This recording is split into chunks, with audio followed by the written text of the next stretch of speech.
podcast world, what's up? Chad Belding back at you. Another episode of This Life Ain't For Everybody. Thank you guys so much. Thank you girls so much for the audience response to all of the guests that we have been highlighting and showcasing on our podcast, our sister podcast, The Foul Life. We truly appreciate all of the responses, all the ratings, all the reviews that y'all are leaving us, and it just intrigues us to do more and to get more diverse guests on and keep covering topics that y'all are showing interest in. One of those topics that we consistently get direct messages and private messages and email inquiries on is our grilling, our recipes. When's the cookbook coming out? How do you use this Traeger? What do you do for the asparagus or the peach cobbler? We're always getting inundated with questions about grilling and living off the land and being in the backyard, and our relationship with Traeger has heightened that tenfold. And today I have the director of marketing, and he will say his exact title, but Tyler Stark has been with Traeger for how long, Tyler? 4 years, man. A little over 4 years. Welcome to the podcast. This is your second time on it. Last time we were in South Dakota on a pheasant mallard duck hunt combo, but welcome back, buddy. Yeah, man. Good to be here. Thanks for having me. Are you we got 4 inches of fresh snow last night. Did you guys get hit with any western storms last night? No, man. It's been 60 degrees and partly sunny out. So spring is here, at least in the Salt Lake Valley. Up in the mountains, they were still getting snow. But are you going to chase any turkeys at all? It's good. You know, I didn't put in for a Utah tag. I should have. I might see if I can buy an over-the-counter one, but they're hard to come by out here. I've never had good luck turkey hunting in Utah, at least not around the Salt Lake area. Have you ever traveled to turkey hunt at all out of state? Oh, yeah. I've hunted Kansas multiple times. I used to hunt Kansas every year. Last year was the first year, and this year, too, with the travel restrictions, haven't been able to go. And then Pennsylvania a number of times as well. And Texas. Texas, yeah. And this year, probably not because of the new baby. Well, he's 8 months old now, but more of the travel restrictions in general, just stuck at home. Yeah, it's I guess I could drive, you know. Did you see Nebraska even went, I mean, they refunded all the out-of-state turkey tags and gave back. Nobody can come in there to turkey hunt this spring. Utah just announced that if you're not even in the county, you can't hunt in the county unless you live there. Really? So even if I had it, I mean, I don't know how much they're enforcing it, but the DNR blasted it out, and it's like, well, that's kind of weird, you know. Even if I'm in state, I can't go to a different county to hunt. Crazy times, huh? Oh yeah. We'll get through it. We are. Hopefully. Yeah. One thing's for sure is that it has taught me, though, how special this life is, right? You know, like the things we get to do, and I think we take it for granted. I mean, just coming to Utah to see you. Think about going to the airport, getting on a plane, getting off the plane, getting in the car, going to headquarters at Traeger, walking in the door, being greeted, the lunches in the lunchroom, the barbecues, the after parties, the meetings with you, seeing all the family there, cooking, doing the videos. It's gone. And think about, like, if we never had the opportunity to do any of that again. Oh man, I don't know. I mean, I'm getting used to the digital stuff, but it's just not the same as being able to do it in person and seeing everybody, you know, in a room together. I agree. It just, the things we take for granted, like going to a concert. You and I were going to Zach Brown this month at the end of last month, March 26th or whatever. He was going to play in Salt Lake, and we would have had a great time that night. It's just, and I know things happen, but it's just I'm just hoping that we get through this a lot sooner than later. I know that you feel the same way. Oh yeah. Well, I mean, it feels, at least here in Salt Lake, it's slowing down a little bit, but you know, we're still under kind of the same stay-at-home guidelines. And I don't know, week 4, it's getting easier, but I'll be glad when this is all done. Yeah, I'm hoping that this is the last month of it and we can get back. What are your thoughts on when we do get back? You think a lot of people are going to be hesitant to jump back into mainstream life as far as elbow to elbow, same room? You think people, or is it going to teach us to wash our hands more and to be a little bit more respectful if we do have a cold or maybe a touch of the flu, not to go into the office and even take a chance? What do you think is going to come out of this? I don't know. I mean, I think there's going to be some learnings for sure. I think a lot of people are going to be really anxious to get back out there, and they might not be hugging and handshaking as much as they used to. But I think people will get back to normal pretty quickly. I mean, we're a strong group, and so once people get back into their element, I think a lot of this will just be, you know, hindsight, and nobody's going to be worrying about it till the next one, which is unfortunate, but that seems to be the trend a lot of times. Yeah, and hopefully nothing like this. I have never seen it. I don't think anything like this has ever happened, at least not in my lifetime. No, man, I can't think about anything like. You're 10 years older than me, so has anything happened in your lifetime? Definitely not. Definitely not. Okay. I have some questions. I have some concerns, not concerns. I just have some inquiries. I want to get to the point to where people kind of have an understanding of, one, why does Traeger change their grills a year ago right now? What was the main reason? I have my thoughts on it, but I want to hear it from the man. Is it because everything evolves and everything gets better? Or was there something that you guys were saying, our grills are there because, like the Pro 34 and a lot of the units that we were cooking on a year ago were legit, the original Timberline. But there was some things that corporate came with last March, and you guys did this launch of all these new products, and we still have the Pro series, we got the Ironwood series, we have the Timberline series. But what was the main reason for the change of the grills and the design? Yeah, I mean, pure and simple technology. I mean, new technology makes lives easier and better for the most part. And, we had an opportunity to come out with some new technologies that made the experience a lot better and easier for people to use.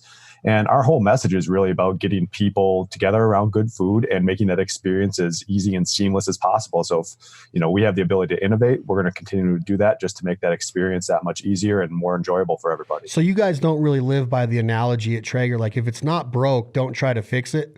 It's like you guys are creating some of the best opportunities and experiences in the backyard with the food that these Traegers were doing. Now it's even better. So is your mindset as a brand right now? Are you and Jeremy and Imar and everybody in this little room of scientists and developers and product, developers and everybody, and saying we can do better than what's out there right now? Oh yeah. I mean, we always want to improve our products. We want to improve the brand. We want to make everything better for everybody that's part of the brand. And, even here in the next couple of weeks, you'll see some pretty cool stuff coming out from us. And so, yeah, if there's an opportunity for us to make everything better, we're going to do it. And every year, that's our goal. Okay. So a couple of the changes, explain to the audience, explain to myself what D2 means. D2, it's just a direct drive system. So, it's kind of a play off the direct drive and also going to a DC powered system. Our older grills were all alternating current, and they work great. They're still fantastic products, and many of them are 30 years old and still running and humming along. But what we realized is we had opportunity with this new technology to create a better cooking experience through this DC powered thing. In layman's terms, AC is a simple on and off, just like your light switch. With the DC power, for us, it's constant on. It gives us the ability to use the auger and the fan system at the same time, moving at a variable speed. And so for simple things like just startup, as an example, when you have the ability to have the auger feed pellets and the fan go at the same time, the grill will get up to speed a lot faster than it would with it going on the alternated system where the auger would feed. You'd have a stop and a pause until the fan engaged and that flame would stoke. So it's a much more seamless process overall. So in layman's terms, if I'm describing it or explaining it, you have the auger component that is one motor, and then you have the heating element that's another motor. So there's actually two different motors or power sources that are running the grill now, as opposed to the old days or the original designs. That was just one with the alternating current. It would alternate back and forth, and that might have caused some of the slowdown or the drop in temperature when the lid was opened. Yeah, for sure. Right? There's always been two motors. There's a motor for the auger and a motor for the fan. But now with the DC system, we can actually run both of those at the same time. So you can simultaneously get pellets fed into the fire pot and have that fan spin at the same time. So you have a much more consistent combustion. With the alternating current, your auger would dump pellets in, it would stop, the fan would engage, and then it would stoke the flame. So you would see a little bit more of those temperature flare-ups versus now where everything's running in unison. It's just a much more seamless process and the flame ignites quicker. And Wi-Fi and Wi-Fi is your version of the app tied in. I love the ability. You see it. I saw Lee and Tiffany post on this. They're coming on the podcast next week, and I saw Tiffany posted the other day of her using her Wi-Fi. This is a thing to where it almost makes it once you turn the grill on, put the food on it, you really don't have to leave the football game, or you can really just watch your phone, which kind of takes some of the ambiance of grilling out of it. But a lot of people are loving this because if they need to turn the temperature up, turn it down, if it gives them their internal temperature has been met. Is this something that was worked on for years? Is it something that can that be taken to the next level? Is there anything going on right now to be able to take the Wi-Fi and make it even stronger than it is right now? Oh, for sure. I mean, there's always opportunity with that kind of stuff. I mean, we'll make the user interfaces will get easier over time with that side of things. The connection and the capabilities, which just with the advancements in internet and Wi-Fi technology going on right now with the invention of 5G as an example, a lot of that stuff is going to be more seamless and easier to use. You'll see some fun things with what we can do with the grills here coming out. I mean, currently, you can take your app and you can send your favorite recipe to your Timberline or your Ironwood, and the grill will automatically go through the cooking cycle for you. So some of those advancements that are already out there will just be improved upon, and we'll layer in some really fun things with the connectivity side of things as the years go on. Do you guys even worry about competition? Does it even affect it seems like you guys have taken this wood-fired to the next level of sticks, but you don't have to stand over the grill. You don't have to stoke the grill. You don't have to stay on it. And then there's nobody that can argue the quality and the taste. Do you guys sit down and even wonder what's going on out there? Or is your focus so geared towards Traeger that you don't even know what's going on with the rest of these companies that are introducing wood-fired pellet grills, or they're trying to stay, relevant in the barbecue game? No, I mean, you always look at competition. I think competition spurs innovation. And so you always need to be cognizant of what's going on out there. But our approach is always to be heads down on the brand and figure out how we can make the best product for our community and continue innovating on our products. And we're obviously aware of what's out there in the marketplace. But I think, our approach is really dedicated to the brand and the community that supports it. And I think that's just kind of one of our biggest strengths. I've never seen a community though, and I'm not saying that there hasn't been one, and I don't think there's been one in barbecuing. There might have, but I can't get it. I can't fathom how much content is being generated daily by the Traeger family in America, just America. I went on to your stories last night, and this is just one day of Instagram stories. And I'm going, you've got to be freaking kidding me. And I'm talking from a 60-year-old lady in Fort Lauderdale, Florida, to a duck hunter in Reno, Nevada, to a dog sledder in Anchorage. You're getting inundated with this content of people that are showing so much pride and exuberation for what they're doing on their Traeger grills. They're telling you when they're turning it on. They're telling you what their marinade's doing. They're telling you what their dry rub's doing. They're saying what their company vegetable dishes are. They're literally inundating Traeger and your marketing company with this surplus of content. I don't think it's ever happened. I don't know if any food company has ever had. And I know that might be premature to say because I haven't done a whole lot of studying about it, but Tyler Stark, you literally are having to sift through hours and hours of content of this entire community that you guys have built of Traeger backyard aficionados. Yeah, I mean, it's quite amazing. I'm fortunate. I've never been a part of anything this crazy. And I think a lot of the people that work with me would say the same thing, but it's a testament to the brand. And it's great that we can have a brand that's so dedicated to our end users and giving them a platform to share and talk about their creations. I mean, that's one of the big things that we do multiple times a week is highlight what people are cooking. And we truly believe that, the best inspiration comes from our customers. We listen to them. We take their feedback seriously, not only in the product stuff that we do, but really try to create content for them that helps them become better cooks and inspires them to share their food with friends and family. I think that's super important to be that connected to a consumer segment like that. And what a product that you could literally take somebody that might not be Chad Ward, might not be Matt Pittman, might not be Benny Kendrick, might not have won the Grand, or the Jack Daniels. And they can go into their house with this tray of food and show it to their wife or show it to their husband and their kids and their family and go, look what I just did. And then when they taste it, they're like, man, you know what you're doing. And that is a testament of that product, of being able to take somebody that doesn't have a whole bunch of experience, that might not even have confidence in turning on a barbecue or lighting coals or charcoal back in the day, or a propane or a gas style burner back in the days of those grills. And they're still out there. Back in the days isn't right to say, but think about the confidence that you've given so many people. And it is just a total testament to the product design of making so many people come alive and show their skills of being able to prepare food. Yeah, it empowers people. It really showcases, or at least unlocks a hidden talent that people maybe didn't know that they had. And once they do it once, they have good success, and they want to continue to learn more and go down that rabbit hole of creating different dishes that they probably wouldn't have done in the past. And it just empowers people to have a whole different creative outlet. Yeah, it's crazy to me. When you start talking about the numbers on the grills, explain to the audience what an 850 to a 1300 to a Pro 780. I think what you're going to say is that it's the cubic inches and the amount of grilling space within the grill lid once you open the lid. But is that the case? Is that what that number means? Yep, that's 100%. It's just the cubic inches of cooking surface area. So larger the number, the larger the cooking space. Okay, so when I have a Timberline 1300, I have 1,300 cubic inches of cooking space. I have 3 shelves in there. I have the main one on the bottom, the main level. Then you have a middle shelf, and then you have an upper shelf.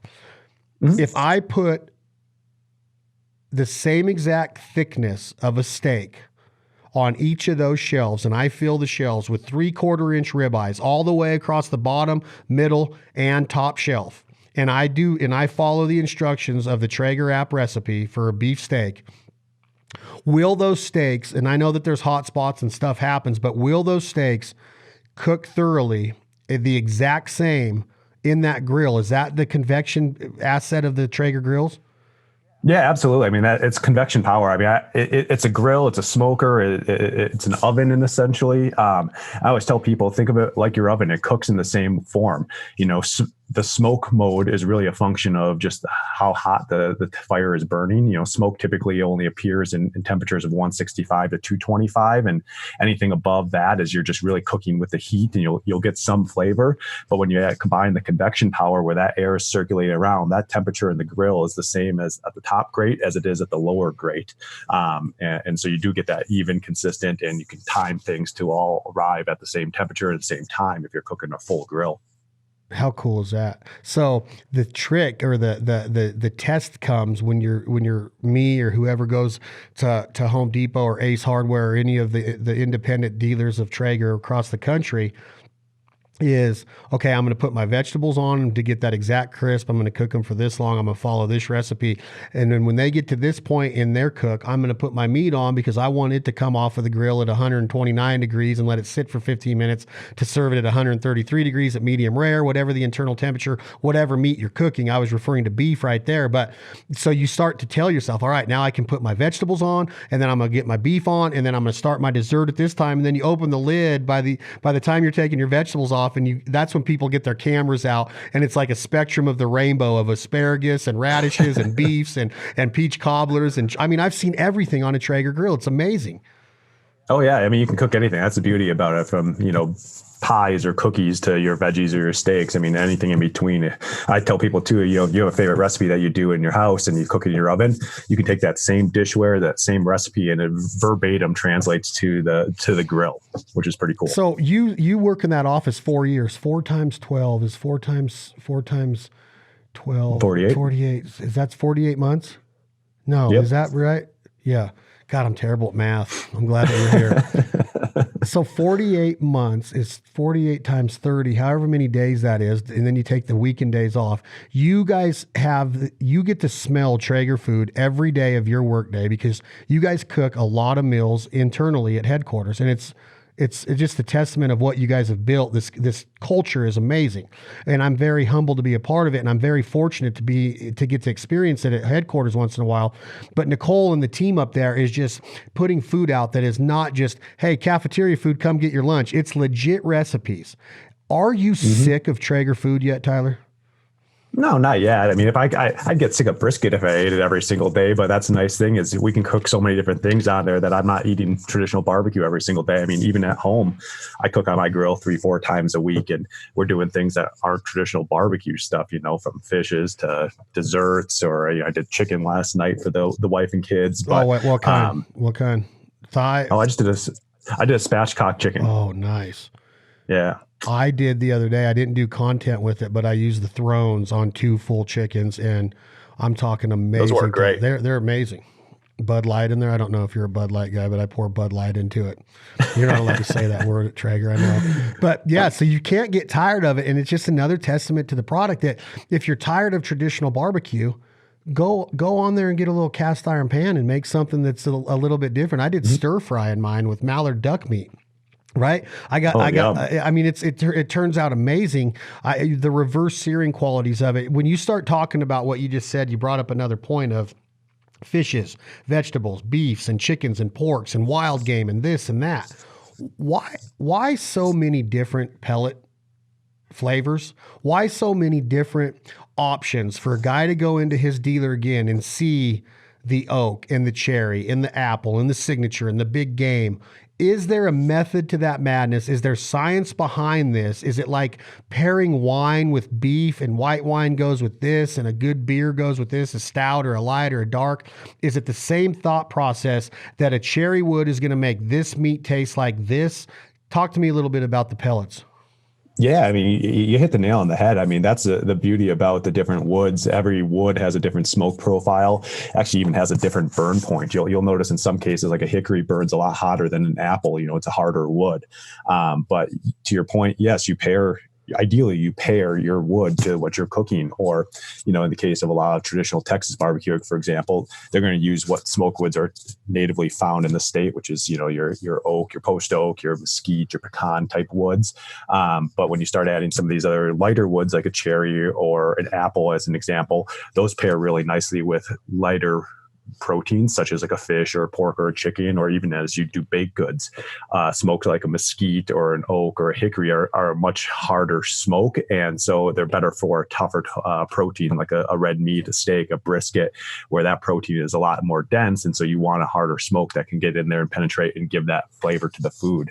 But I mean, you can use it's really to your taste, to be quite honest. I mean, yeah, you typically want to pair a red wine with a steak, but who says you can't have a white? It's your choice and your preference. I agree 100%. And that same goes for the rubs, because a year ago I would have been a prime rib rub on a steak with a little bit of a tiny bit of fins and feathers. And then I was introduced to a little sprinkle of coffee on it. And then now I'm Saskatchewan blackened. And it's becoming my favorite. So you take all these different flavor profiles, and if you take a tri-tip out west here, because they don't have a lot of tri-tips east of the Mississippi, or they don't call it that anyway, but the options in rubs are kind of the same mindset as, what am I going to do today to get a flavor profile out of this piece of beef or this chicken right here? What can I do with this duck meat? What can I put on my asparagus? Is it just the veggie rub? There's a lot of different things that you can mix on some of the Traeger rubs. And that's what makes it so fun, is that to the beginner, it might be a little overwhelming. I think that what Traeger does better than anything is the education part of it, and the content out there and readily available for a person, male or female, young or older, to be able to go in and say, I want this grill, and I know that I'm going to have success with it because I have all of this science backing it up and all of this content backing it up, that I don't have to be intimidated by 15 different pellets and 10 different rubs. I know what I'm doing. If I'm going to do this chicken, I'm going to get this pellet and I'm going to use this rub, or I'm going to do this marinade, or I'm going to do this brine or this cure, whatever it is. You can do everything on a Traeger. And if you just take the time and discipline yourself to really get ingrained in that app and those recipes, you will turn out food that you would never imagine you turning out in your backyard. Oh, absolutely. I mean, and that's the beauty of all the different seasoning and stuff too. You know, we like to give people the inspiration and the tools they need to create a great meal. But once you understand how to use the product and how to cook this thing, you can change things up and really experiment. And there's no tried or true way to what you put on your meat. And going back to our conversation earlier about just the versatility of the grill, it's like you can cook a chicken 5 different ways, and it's different taste every single time based on the seasonings, the rubs, or the wood that you use to cook with. And that's why a person like me, that I'm not a professional cook.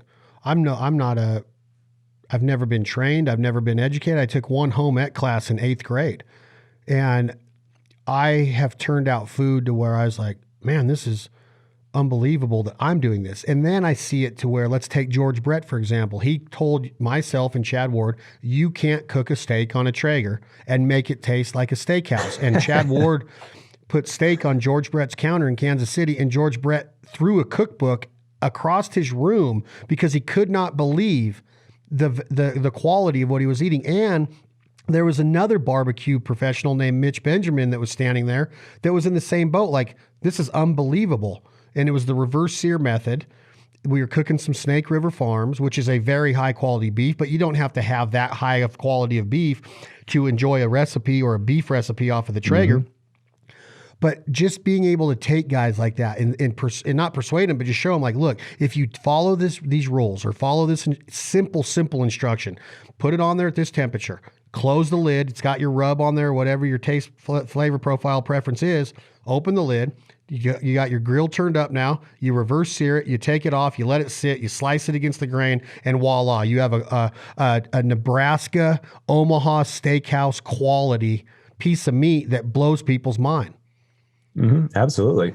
It's simple. It's an eye opener to a lot of regards. I mean, there's a lot of great ways to cook steak, and as an example, and a Traeger has a really unique way to do it because of the convection cook, and you end up with something that's really flavorful and easy, and you're not having to wash it as closely as you would with some other cooking devices. And so I think there's a huge benefit for that. And that's another reason why people love the brand so much, is they have more time to spend with their family or friends, and they're cooking and not having to babysit the thing because they know it's just going to come out perfect and delicious every time. Are there any that blow your mind today? Is there something lately that Tyler Stark has eaten from?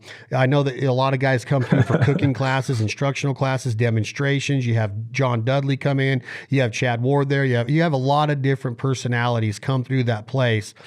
Frazier, the four-time CrossFit world champion. He just won. His wife is, what's her name? Sammy. Sammy is a stud, and her recipes are awesome. Is there anything that you've tasted lately to where you're like, whoa, like just blown away again, even after you've been at Traeger 4 years? Yes and no. I mean, I'm fortunate that we get to meet some really cool people and see some really cool talents coming through. But I mean, I'll tell you what, I'm as much as I can say I get sick of barbecue, I'm still a sucker for a really good brisket. And when Matt Pittman comes to town and cooks a brisket, I have to try some of that. It's just one of those things that, when done right, is just so amazing. And he's a stud. And when you watch these guys that can do a brisket the right way, from the cap and the fat cut off and the preparation of the piece of meat before they even think about putting the rub or the flavor on it, there is so much to learn. And I think that is why chefs or barbecue champions, they have this aura around them. Like they are literally like world champion athletes. They're like at the highest of their game, because when you watch Michael Jordan dunk a basketball or shoot a basketball, it's unlike anything in the world. When me and you, or you and I, go to play basketball at the local gym, it's not like that, but we have fun and we can do it. That's kind of like me up against Pittman or a Ward or somebody on a Traeger brisket, is that I can do it and I could cut it up, and I'm going to make my family and friends go, man, that's really good brisket. But there's a next level. There's a next level to this, to where that is what's cool about Traeger too, is that next level is readily available to anybody that buys their Traeger today at their local dealer. And that's what's so awesome about this, is that Matt Pittman doesn't have any secrets. He might. I'm not saying that Matt's going to give it all away, but you can go on, or you can contact these guys directly, and they are going to share. I don't know how many times I've heard, I text Chad Ward last night and he wrote a big long. I've never seen Chad Ward not give away a recipe or a way to be successful in this. And that's so awesome that this Traeger family and community is like, yeah, I've won the Royal. Yeah, I've won the Jack Daniels, but here you go. I mean, I've cooked with the Rogue Cookers down with Doug and his wife down in Texas, and their chicken, like literally, I could never make chicken taste like that. And then you know what? I did. I was like, man, I'm close. But I couldn't have done it without them telling me what they did. Right. Yep. Yeah. You may not be able to do it exactly like it, but just like they did, they learned from trial and error and they perfected their recipe over many times. And once you get the basics and you start doing it and doing it again, you'll eventually get there. But your first couple times are going to taste damn good and you're not going to regret anything. So no regret at all. Talk to me a little bit about Benny Kendrick. No, what about him? He's an amazing, man. I know he's been on a lot of hunts with you guys and stuff before. He loves hanging out with you guys at camp. I mean, he's one of the most down-to-earth guys out there, self-taught, but creates some of the most amazing recipes that I've ever seen. So unassuming too. Like when you look at Benny Kendrick, you don't look at him like, man, he's going to be tough to talk to. That dude looks intimidating. Then he's just like this little, like, bear, like cuddly bear that you're just like, man, you're the sweetest dude in the world. And then he gets on the grill and he is an absolute freaking savage. Like he just puts stuff out from breakfast to dessert that is amazing. I mean, he's throwing out some insane content. Yeah. Oh yeah, absolutely. I mean, and like I say, he's all self-taught and he just likes to experiment. And that's the cool thing about cooking. And what I think Traeger inspires people to do is just the ability and confidence to experiment. You don't have to follow a recipe to a T. Try something different, add your flair or twist to it. And Benny really epitomizes that, where he's just constantly trying new out of the box things, different flavor profiles, different types of meat, putting things in different dishes that you normally wouldn't think. And that's why he's so good at what he does. Do you think that I think we should have like an inner Traeger barbecue world championships at headquarters. I'm serious. Like this could turn into something to where you have these people that you're going to give, have the confidence to where, yeah, it's going to be fun, but I'm going to be competing against Matt Pittman. I don't have to travel to Kansas City to do it. I'm going to do it at this Traeger event, and I'm going to go up against these barbecue guys. I wonder if the barbecue guys' pride would be the one where they wouldn't enter the contest because they'd be afraid that somebody like me or somebody would beat them, and then they would have to hear about that for the rest of their career. Are their egos that big? Are there egos in barbecue, No. Tyler? Oh, there's egos in everything for sure. But, I think they love the challenge. I mean, and they're almost like athletes in a sense. Like they live to compete and challenge each other. And I think that's something that keeps it exciting for them. They wouldn't go to competitions if there wasn't that element of, oh man, am I going to lose or am I going to win? It's that thrill of the game in a sense. I would like to try that just to see how bad I would get beat, because you think that you're there and then you're just, you watch these guys work and you're like, I can do that. You see their videos or their content, but until you taste the food that they're putting out, even like Diva Q, she is a stud with content, but her recipes and her championships, she's a competitor. What does she have that's special? She's just got an insane drive, and she's a chef through and through. I mean, her specialty is obviously the barbecue thing, but I mean, she's won over 400 barbecue competitions. She's got 2 best-selling cookbooks out there. I mean, and she truly knows it. I mean, one of her favorite things to do on the grill is desserts, which, she's a master baker on a grill, which is pretty hard to come by. And then she can cook a badass piece of meat too. So it's just her drive, it's her dedication, and she really just honed her craft. Do you think Chad Mendez is good on a Traeger, or do you think that he just intimidates people and just bullies them into making them say his food tastes good? I don't know. I've had a few of his meals. He's pretty damn good. He's probably going to listen to this too, so I can't talk too much smack. Really, you can't talk smack about him? No, I do. How awesome of a guy is Chad Mendez? Just to his face. How awesome of a guy is Chad Mendez? He's the man. He's the man. Henderson? Oh, Hendo's the man too. You guys got people cooking on your grills that Billy Gibbons from ZZ Top, they brag about the Traeger, Tim Montana, Ken Griffey. Isn't that crazy with the grill? I would have never imagined a grill brand would attract such amazing people and a roster of such talented folks, diverse folks. But I don't think that it's talked about enough of what it's doing. I'm not saying that I'm a marketing master by any means, but I've never seen anything like it. Like you have Hall of Fame, rock and roll Hall of Famers. You have Major League Baseball Hall of Famers, first ballot Hall of Famers, two of them that I can think of off of my head right now that were first ballot. You have race car drivers, current athletes, musicians. You have, I don't know how many, 9-to-5ers and doctors and truck drivers and all of that. You have professional barbecue guys. You have athletes. You have hunters and fishermen. You have outfitters. How does it happen? How did it happen? What was because Traeger, here's what's key. If you ask most people that are watching, in the Traeger community right now that aren't in the know of the history, I would bet you that a lot of people would say Traeger has only been around for 10 years at the most. Is that fair to say, you think? I think most people probably heard of the brand within the last 5-10 years at most. I mean, in reality, we're a 30-year-old brand, but the passion for the brand has never died, which is the coolest thing. And that was really the selling point for this company, is how passionate the users were. I mean, if you still to this day go up anywhere in the Pacific Northwest, I mean, people are still cooking on grills that from the 30 years ago when the brand first started, and word of mouth, and they just love it. The product idea hasn't changed.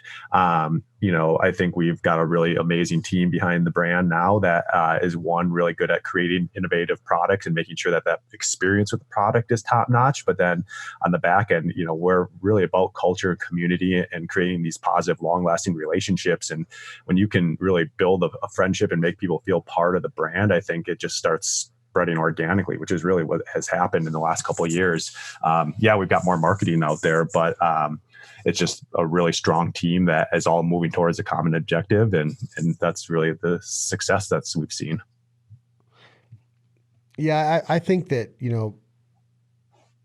any company in the country that you go to and talk to their marketing department would have an idea of what you just said.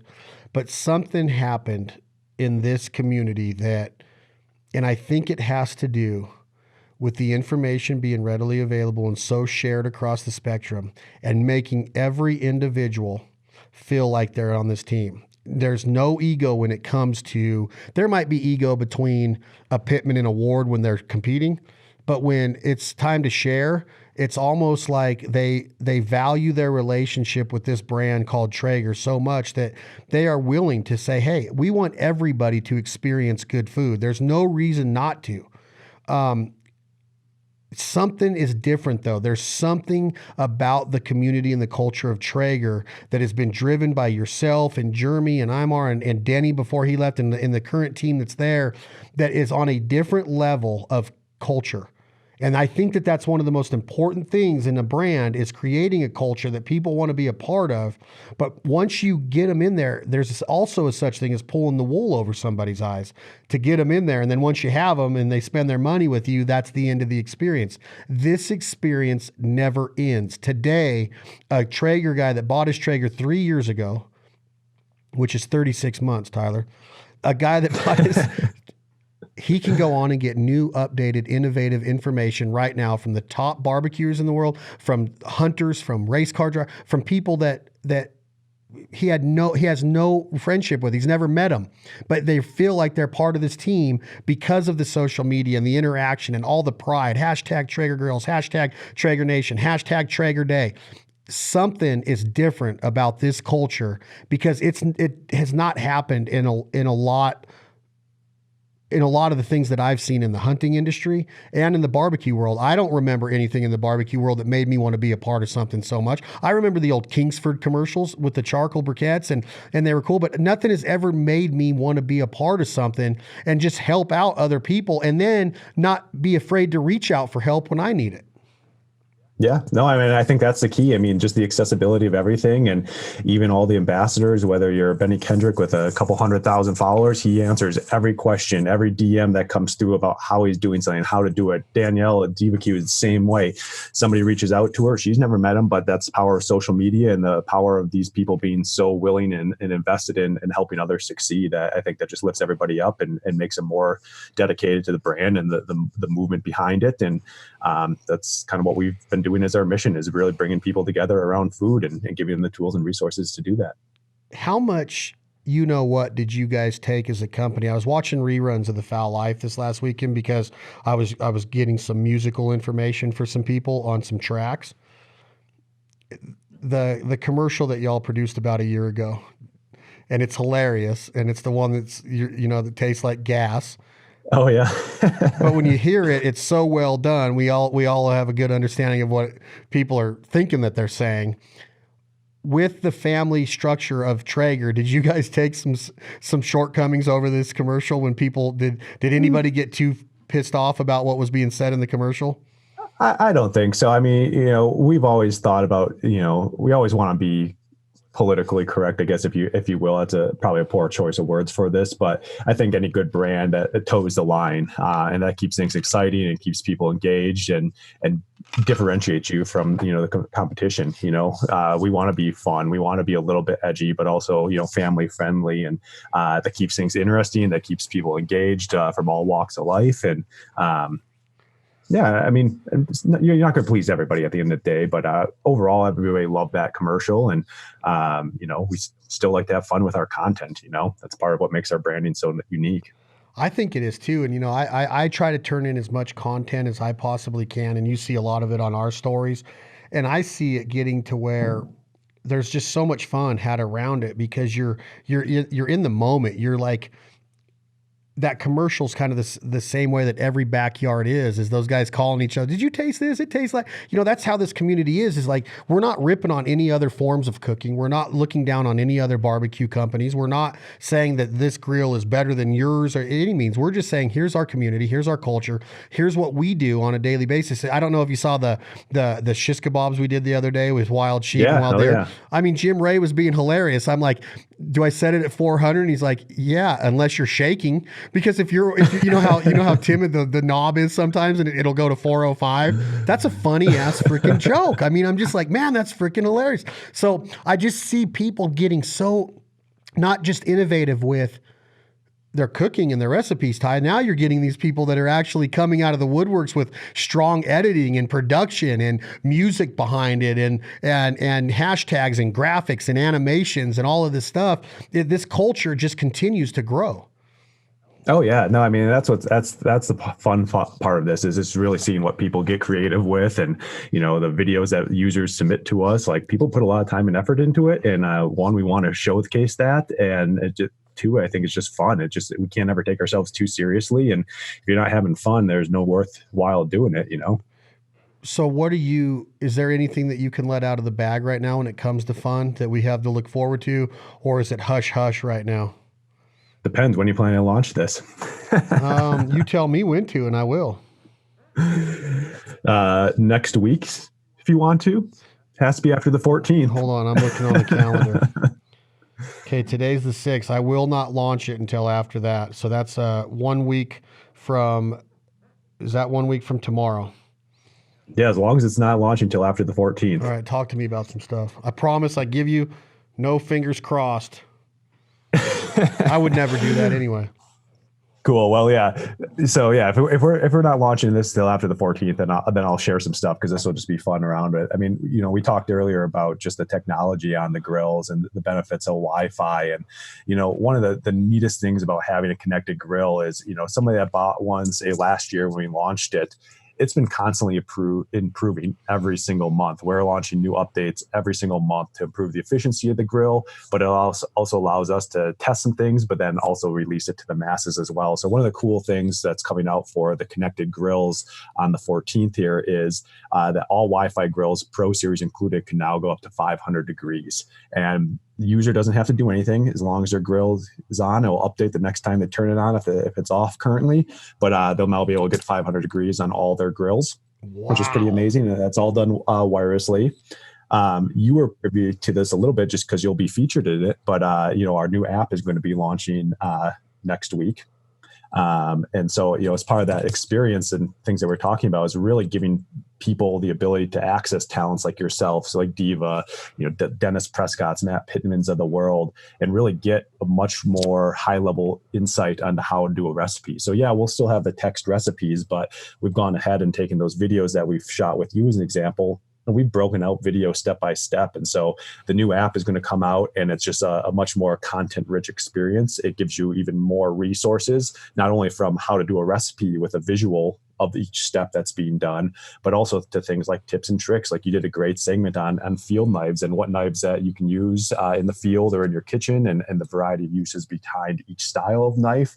We've got tips and tricks on how to make basic marinades, to how to make different sauces, things like how to slice an onion like a chef. All that kind of content is going to be there and continue to grow and grow and grow. And so the app next week on the 14th is going to be just a much greater resource for people. We're constantly adding the recipes. We're up to, I think, over 1,800 recipes currently on this app. But now when you layer in the tips and tricks sections, we're just giving people more resources than ever at their fingertips, literally. Wow. So you're going to be able to, as of next Tuesday, I can go onto my Pro 780 and get 500 degrees for a reverse sear on it. Yep. Starting on the 14th, your grill should update, and you'll be able to go up to 500 degrees on your Pro 780. Dude, how cool is that? Yep. And that's the benefit to the technology, is we can constantly iterate and constantly give people new features that weren't there when they first bought the product, and continue to enhance the life of that product and continue to add value on it. What is the status on, and I don't know if you can talk on this, is one of my favorite things to do is take a piece of red meat or anything. I've done it with pork chops. I've done it with chicken wings, and reverse searing them on the cast iron skillet in the Ranger. Is the Ranger coming back? Is it going to be available again? Was it ever not available? Tell me a little story on the Ranger. Oh, Ranger's back. It's shipping. It's still one of our most popular grills. I mean, I think the popularity of it took us by surprise a little bit when we launched it. And yes, we did have some recall issues, but those are completely resolved. Those were 2 years ago, and everything's been fixed and great since then. But the popularity of them is overwhelming, and they're fantastic for, to your point, searing. But even just throwing in the bed of a truck or your camper and going out, and you have that cast iron grill. You can do pancakes for the kids. You can scramble eggs or fry eggs right on the grill. It's a really neat portable piece, and I think the size and just the fact that it doubles as some of these different cooking stations in a sense. I mean, I know so many people that have that as a separate cook station, where they'll have their big grill going and it's smoking a bunch of stuff, and their Ranger on the side, and they're searing pieces off and serving it right to people as they walk that's exactly by. How we do it. It's a really fun product, and it's available. It's shipping now, and it's perfect time, especially with all this social distancing. Grab one and get out in the middle of nowhere and enjoy some good food out in the woods. How hot will the Ranger get? Oh, I mean, it gets up to 450, but honestly, it's such a small cavity that thing gets raging hot so fast. And then with that cast iron skillet in there, or the griddle, I should say, you can sear just about anything really quickly. How important is the grease release on the Rangers, any grill for that matter? And talk to me a little bit before we get off of here, Tyler, on their fun. The pride in these things. What I love also is that it's almost like the Traeger has become the new sports car. It's not a midlife crisis, but it's the new sports car. It's, hey, we're not done. This thing's not cleaned yet. I mean, I'm talking like people are, changing out their drip pans. They're making sure that their grease traps are clear. They're making sure that the debris off of the grill, things are seasoned in there. It's making the food taste great.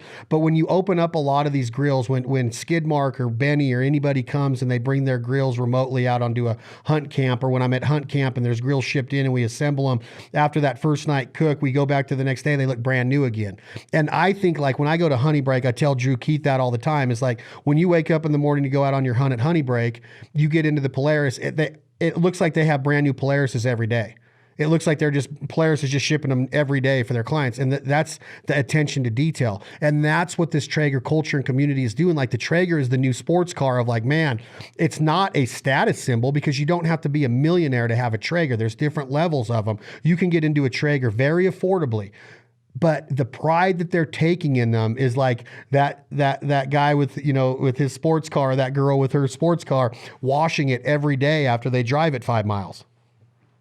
Yeah, I mean, absolutely. I mean, there's part of that too, just like it's just the overall performance of it. I mean, if you're cooking everything, like Benny is an example, or Skidmark's an example, when you're cooking tens of 20s of pounds of meat at a time and cooking day in, day out at that thing, you do need to keep it clean. And it's purely just to make sure that it's running properly. You don't want grease built up to start a fire by accident, so you got to clean that out. Simple things like just vacuuming your grill out every 2 to 3 bags makes a big difference on how hot the grill gets and how quickly, because eventually ash starts building up and it limits airflow, which if you have too much ash in there and not enough airflow, your flame's not going to get hot enough. And so there's a performance angle to that too. And I think your analogy almost of like the ATVs at Honey Break as an example, they're using those things day in, day out. If you just start driving that around constantly caked in mud and crud, you'll eventually have breakdowns with stuff. And so keeping those clean is super important. But I also think it is a source of pride. It's nice to walk out there and see a shiny piece of metal sitting on your back patio, and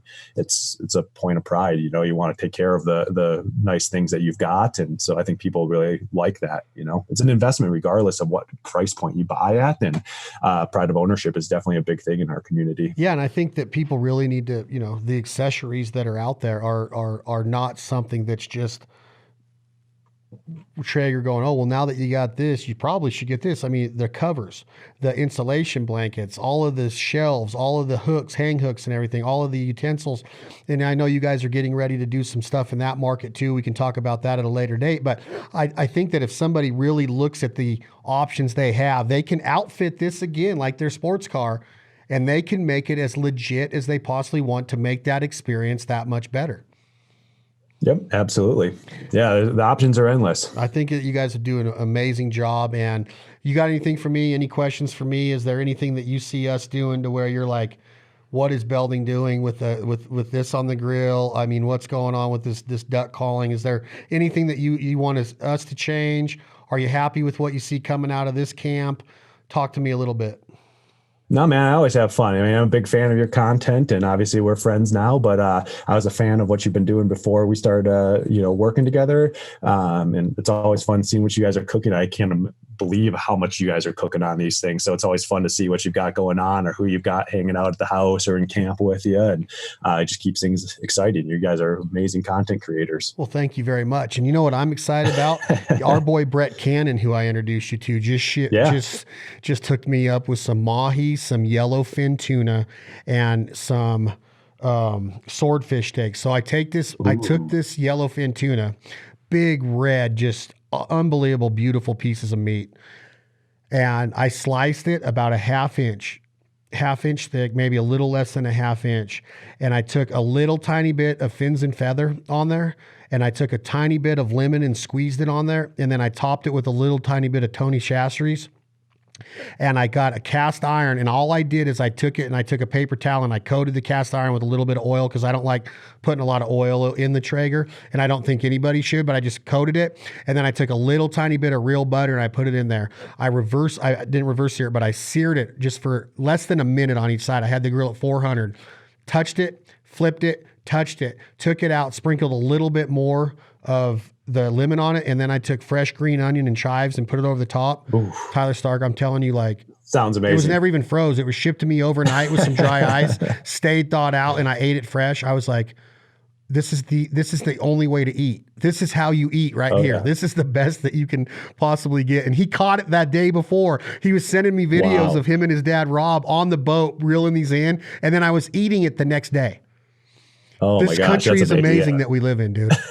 I get so fired up about fresh fish like my gosh. I'm just like, this lifestyle is the best of living off the land and being a provider. He sent me fish he caught in the Atlantic Ocean off the coast of southern Florida and sent it to me, and I was eating it the next day.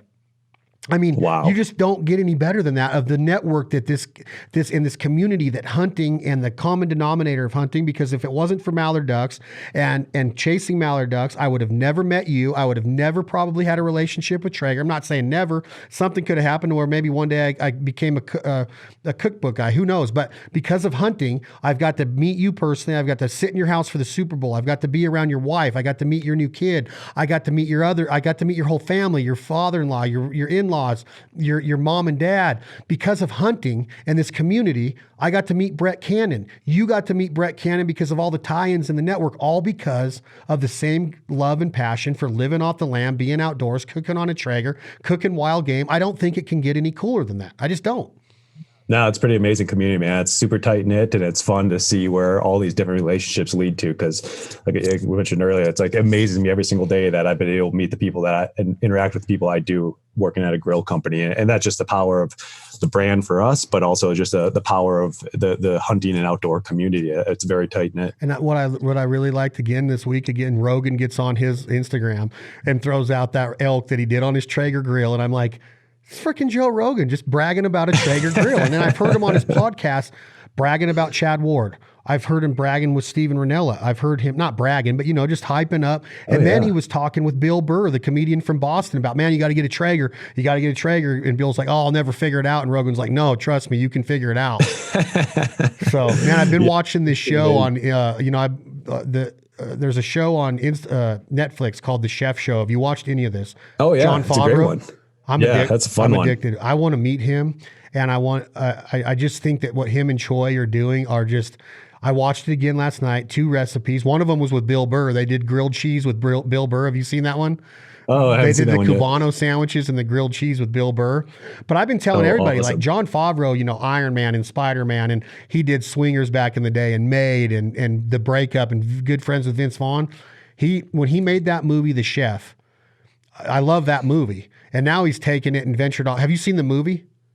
I haven't yet. No, I know what it is, but I haven't watched it. Get the movie too. It's a legit movie. And then he's just got this unbelievable passion for cooking and barbecue. In the movie, movie, they visit Austin, Texas, and do briskets in the movie. I'll have to check that out. That's so cool. Yeah, I want to meet him. He's just really intriguing to me with his passion for it. And that's what like turns me on to people is like their delivery and their passion for something. There might be a little bit of cockiness or arrogance, but that's going to come with the levels that like this chef he cooks with. That dude is on a different level of being a chef. And you listen to him talk and you're like, man, he's kind of cocky, but he is legit. Like if you read his backstory, that dude has got it going on. Oh yeah, that's cool. It's a good show. Yeah, it's fun.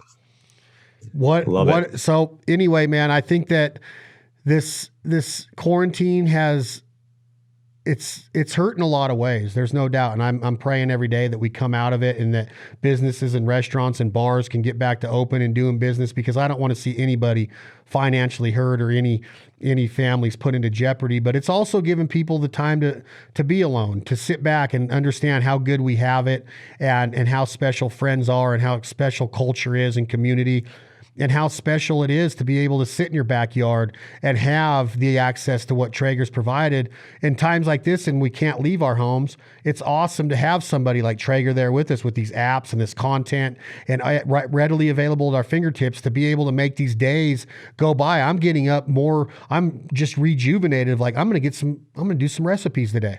And I find myself thinking outside the box. I have time to do it. I've been wanting to do things for a long time, but with the hustle and bustle of life, it's almost like somebody said, look, slow down and pump the brakes and concentrate on this stuff for a while. And we'll get more well-rounded and everything's going to be okay.